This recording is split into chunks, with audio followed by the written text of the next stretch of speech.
No ves nada, pero debes avanzar. Debes descender en la oscuridad. Hay un aroma extraño, desconocido.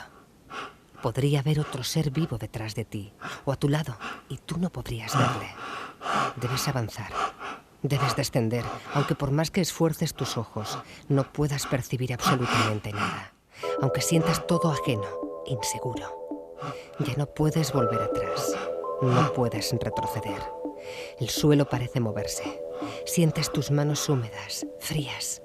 Estás obligado a avanzar en ese mundo inseguro, espeluznante. ¿Tienes miedo? ¿De qué tienes miedo? ¿Por qué tienes miedo? ¿Qué es el miedo? Es una emoción, un sentimiento. Pero, ¿qué es una emoción? ¿Dónde se origina una emoción? ¿Cómo se desarrolla? ¿Qué relación tiene una emoción con los comportamientos que aparentemente genera? ¿Qué aspectos biológicos, qué aspectos del cerebro están implicados en las emociones en general y en el miedo en particular? Muchos especialistas han indagado sobre este tema. Se han propuesto esclarecer qué es el miedo. El miedo es una de las emociones básicas, junto con la ira, junto con la alegría, la sorpresa y alguna más. Emociones básicas quiere decir que son emociones que compartimos todos los humanos, independientemente de si somos europeos occidentales o si somos habitantes del desierto del Kalahari o esquimales.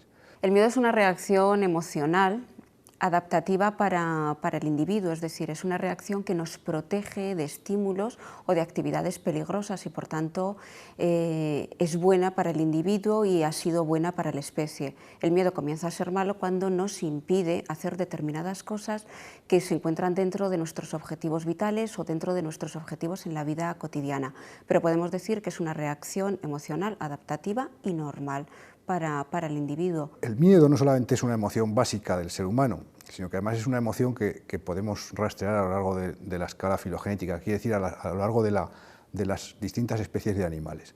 El miedo es una reacción de los seres vivos, de los animales, voy a excluir a las plantas en este caso, es una reacción de los animales ante un estímulo amenazador.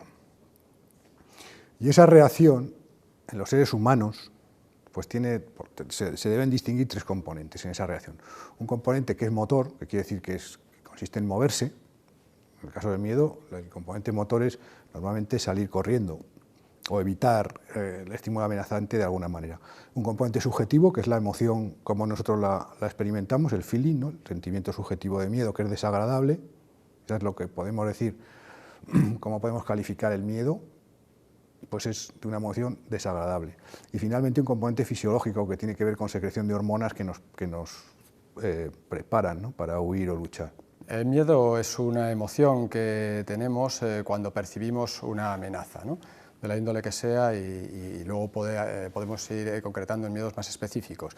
Pero en general incluso cualquier organismo, no un ser humano, cuando se encuentra en una situación o en un momento o anticipa una situación que puede ser amenazante, la percibe como, como que hay que temerla, ¿no? Es cuando surge el miedo como emoción. El fenómeno del miedo podría parecer algo ambiguo o etéreo como objeto de estudio. Sin embargo, los investigadores señalan claramente las diversas interpretaciones que se han desarrollado en esta materia. El estudio del miedo como fenómeno puede abordarse desde diferentes posturas, ¿no?, diferentes perspectivas. Probablemente haya tres principalmente, mayoritarias. Una sería considerar el miedo como un estado psicológico que media entre el estímulo que provoca ese estado y después ese estado lo que provoca la respuesta de miedo. Después habría una segunda interpretación que sería considerar el miedo como un estado fisiológico, de forma que ese estímulo al que aludíamos antes lo que está es creando un estado fisiológico, por ejemplo, un aumento de la tasa cardíaca, un aumento de la respiración, por ejemplo, del ritmo de respiración, y después es ese cambio en el estado fisiológico el que crea un estado psicológico y la respuesta. Y habría una tercera postura que defendería que el miedo no es más que un constructo, es decir, una etiqueta que se le pone a un estado o una situación para identificar una mayor probabilidad de que el sujeto se comporte de tal manera. Las investigaciones experimentales de las emociones han brindado interesantes resultados. Estos resultados permitieron conocer más acerca del origen y del desarrollo de las emociones en los animales y en el hombre. La relación de las emociones, entre ellas el miedo, con el sistema neurológico es apasionante. Pero, ¿cómo se estudian e investigan las emociones? En el análisis experimental del comportamiento dentro de la psicología experimental, el estudio del miedo se puede hacer tanto desde estudio en laboratorio con animales, creando modelos de miedo animal que después son transferidos al comportamiento humano, o se hace directamente estudios con humanos. En estudios con animales se llegan a condicionar miedos, o utilizar miedos innatos, ver cómo responden, ver cuáles son los patrones de extinción o de habituación a ese tipo de estimulación. Y con los humanos suelen utilizarse los mismos principios de aprendizaje, pero con situaciones o preparaciones experimentales diferentes, claro, porque siempre está el problema de la ética, ¿no? con trabajo con humanos. Las investigaciones sobre este tema avanzan. Los estudios se hacen más precisos, pero aún existen territorios por explorar y respuestas por aclarar.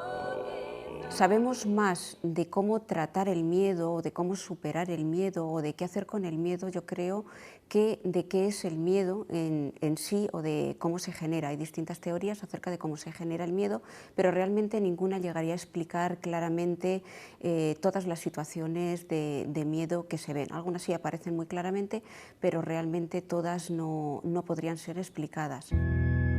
Si la emoción de miedo existe en el hombre, sin duda es porque cumple alguna función. Y al parecer, esa función es vital. Algunos especialistas son terminantes al decir que gracias al miedo existimos como especie. El miedo en sí mismo, que corresponde a una función adaptativa de supervivencia, puede, en este sentido, ser el acicate para poner en marcha soluciones a esas situaciones peligrosas. Pero puede convertirse también en un obstáculo para una vida pues más fluida. Es decir, cuando uno está anticipando situaciones temidas, está poniendo en marcha los mismos mecanismos fisiológicos y mentales, incluso comportamentales, que cuando de hecho está en las situaciones. El miedo es una reacción natural ante un estímulo adverso, ante una situación de riesgo, y es muy útil desde un punto de vista evolutivo, pues permite a los organismos reaccionar de forma adecuada y preservarse ante el peligro. La función del miedo es una función adaptativa. Lo que hace el miedo es protegernos de aquello que puede resultar peligroso. Cuando somos pequeños, el miedo a separarnos de nuestros padres hace que no nos perdamos, hacen pues que no nos caigamos, que no tengamos ninguna lesión. Por ejemplo, el miedo a los exámenes hace que estudiemos y que evitemos los suspensos. El miedo a una bronca del jefe hace que nos levantemos pronto por las mañanas y vayamos a trabajar. Entonces, en ese sentido, el miedo nos protege de actividades y de estímulos y de consecuencias que pueden ser peligrosas y dañinas para nosotros, bien de tipo físico, bien que agrada a nuestro organismo, o consecuencias de tipo social. ¿Por qué sentimos miedo? ¿Cuándo sentimos miedo? Estos son interrogantes básicos, elementales, pero muy difíciles de responder para cualquiera que no haya indagado profesionalmente en la emoción del miedo. Sentimos miedo en muchas situaciones, en las situaciones que, por una parte, que nos son desconocidas y que no sabemos qué es lo que va a pasar, y en otras precisamente porque sabemos que lo que puede ocurrir es negativo para nosotros. Si yo no estudio, tengo miedo a los exámenes porque sé que si no estudio y me suspenden, pues no voy a pasar ese curso o no voy a conseguir un determinado trabajo, no voy a conseguir un determinado objetivo. Tengo miedo a las serpientes porque sé que si me acerco a ellas y me muerden, pues puedo morirme. Tengo miedo a las alturas porque si me caigo, pues también puedo morir. Es decir, tenemos miedo porque no sabemos qué es lo que va a ocurrir, por una parte, es el miedo a lo desconocido, o porque sabemos que lo que nos puede ocurrir es peligroso para nosotros. Impactantes películas de terror, vertiginosas montañas rusas, escalofriantes deportes de riesgo. Es indudable que el ser humano busca experimentar situaciones atemorizantes. La atracción del miedo es un tema, en fin, que estaría bien que se investigase a fondo, puesto que quizá esté también en ese componente que es fundamental para el desarrollo de la vida, ¿no? Es decir, las cosas que nos gustan generalmente es porque son útiles o necesarias para, bueno, pues para el desarrollo de la vida, ¿no? Nos gusta comer, nos gusta el sexo e incluso nos gusta un poquito de miedo. ¿Por qué? Porque de alguna manera nos prepara, es decir, esto es una opinión que conste, por eso empezaba diciendo que un poco de investigación estaría bien, nos prepara para luego cuando realmente tenemos que afrontar esas situaciones, ¿no? Es decir, es aquello de que igual que, no sé, los cachorros del tigre juegan a que se pelean y eso luego les va a facilitar el que sean capaces de cazar, pues quizá el que nosotros de vez en cuando bueno, nos inoculemos un poquito de miedo, pues nos hace que de alguna manera nos estemos preparando para cuando el miedo sea objetivo. El fenómeno de la búsqueda de situaciones atemorizantes, ¿no? Hay que estudiarlo siempre diferenciando dos momentos. Por un lado está el momento en el que se adquiere esa conducta y por otro lado está el momento en el que esa conducta es mantenida, es decir, hay contingencias diferentes que están presentes en una u otra situación. Probablemente en la situación de adquisición, es decir, cuando empieza a ser reforzantes esas situaciones en las que hay presentes estímulos atemorizantes, sí tenga que ver mucho lo que estaría en la teoría de los procesos oponentes. Esta teoría explica cómo después de una situación que ha provocado un estado emocional intenso, se produce, una vez pasado ese estado emocional, se produce un estado emocional también intenso en el sentido contrario. El profesor Vicente Pérez Fernández alude a la teoría de los procesos oponentes para explicar la búsqueda de situaciones atemorizantes por parte del hombre. Esta teoría explica que luego de un primer momento en que la situación produce un estado emocional de miedo intenso, se vive un segundo momento en sentido contrario, un estado emocional también intenso pero positivo, reconfortante, lo que hace que la experiencia de búsqueda de miedo tenga finalmente un desenlace feliz. Pero también existen otras teorías que explican el fenómeno. Después habría otras explicaciones más de corte social en relación al mantenimiento de esa conducta. Por ejemplo, la pertenencia o no pertenencia a grupos sociales. Por ejemplo, los aficionados a las películas de terror son un grupo muy concreto, con unas aficiones muy concretas que después también se diversifican en otro tipo de hobbies, ¿no? Como pueden ser pues, los cómics o el maquillaje de un tipo concreto, e incluso los juegos de rol, están todos muy relacionados, es decir, están creando un perfil concreto de grupo social en el cual se mantiene ese comportamiento, esa búsqueda de emociones fuertes a través de las películas de terror. Pero también pasa en otros colectivos sociales, como puede ser en los amantes de los deportes de aventura o deportes de riesgo, que también tienen un perfil concreto. Algunos especialistas, como la profesora Marta Isabel Díaz, señalan a estas experiencias de miedo como moderadamente atemorizantes, ya que existe por parte del sujeto un grado de control o de distanciamiento que lo pone a salvo de los riesgos. El miedo lo que conlleva es una respuesta de activación, una respuesta de ansiedad. Y a determinados niveles la respuesta de activación como tal puede ser una respuesta muy reforzante. Es lo que algunos individuos llaman, es que yo necesito sentirme vivo, sentirme con un cierto nivel de activación. Por eso se buscan esas situaciones, yo diría que moderadamente estresantes. Realmente pasar miedo no nos gusta a nadie, sobre todo cuando las consecuencias realmente pueden ser negativas.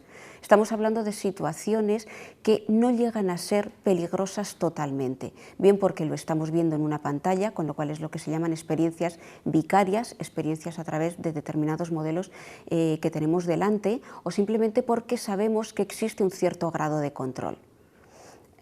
Yo no creo que haya nadie que le guste tirarse por un puente, a no ser que esté atado por una cinta y que él sepa que no se va a matar. Entonces, lo que le gusta es sentir ese grado de activación fisiológica. Hay patrones, determinadas personalidades, patrones de personalidad que se definen claramente por esa búsqueda de sensaciones, por esa necesidad de mantener un estado de activación en el organismo por encima de la media. El ser humano, lo mismo que los animales, manifiesta el miedo a través de conductas que pueden ser muy diferentes unas de otras. La inmovilidad, la huida, el ataque son algunas de las conductas que se suelen poner en práctica.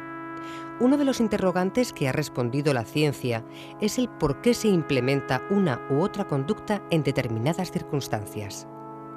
Son reacciones que tienen que ver con la historia filogenética de nuestra especie, es decir, son conductas que encontramos claramente también en los animales. Ante un estímulo que me da miedo, me puedo quedar inmóvil y pasar desapercibido para que no me agreda, que es la conducta que tienen algunos animales. Puedo huir, salir corriendo, o simplemente puedo atacar si no tengo otra salida y tratar de eliminar ese estímulo que me está atemorizando. Entonces, la explicación básicamente serían respuestas que filogenéticamente contamos con ellas, es decir, nacemos con ellas, son hereditarias. Después hablaríamos ya de la adaptación de estas respuestas a nuestro entorno diario. Por ejemplo, si yo tengo delante un perro que me quiere morder, salir corriendo es una respuesta adaptativa, pero en una entrevista de trabajo salir corriendo no es la respuesta. El expresar una u otra conducta ante la sensación de miedo dependerá de la situación en que se encuentre el sujeto, ya que una respuesta será más adecuada que otra para enfrentar ese desafío. Podría quedarse paralizado, inmóvil frente al peligro. Esto en algunos casos podría ser perjudicial, ya que no estaría resolviendo el problema, y para otros casos, sin embargo, supondría una clara ventaja. Desde el punto de vista de lo que vemos en psicoterapia, y sobre todo en psicoterapia de corte más existencial, es que a veces una de las utilidades que tiene algunos de estos estilos de afrontamiento del miedo, como puede ser precisamente el parar, lo que puede parecer en un momento dado quedar inmovilizado, puede en sí mismo ser una solución para lo que nosotros luego consideramos una crisis en el sentido positivo de superar un momento difícil y luego resultar más crecido, por decirlo así.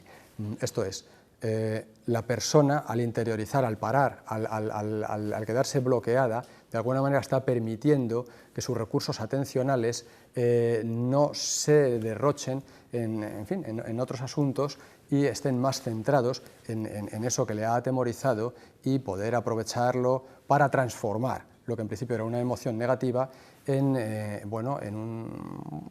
una lanzadera de solución de problemas y de crecimiento. El conocimiento sobre el miedo ayuda a comprender nuestra estructura emocional. Es un modo de conocernos a nosotros mismos y de hallar las claves para desarrollar los tratamientos relacionados con este tema, como son las fobias y otros trastornos emocionales. Existen otras interesantes facetas del miedo para abordar. Por ejemplo, la diferenciación entre los miedos innatos y los adquiridos. ¿Cuánto de genética y cuánto de aprendizaje se manifiesta en el sentimiento de miedo?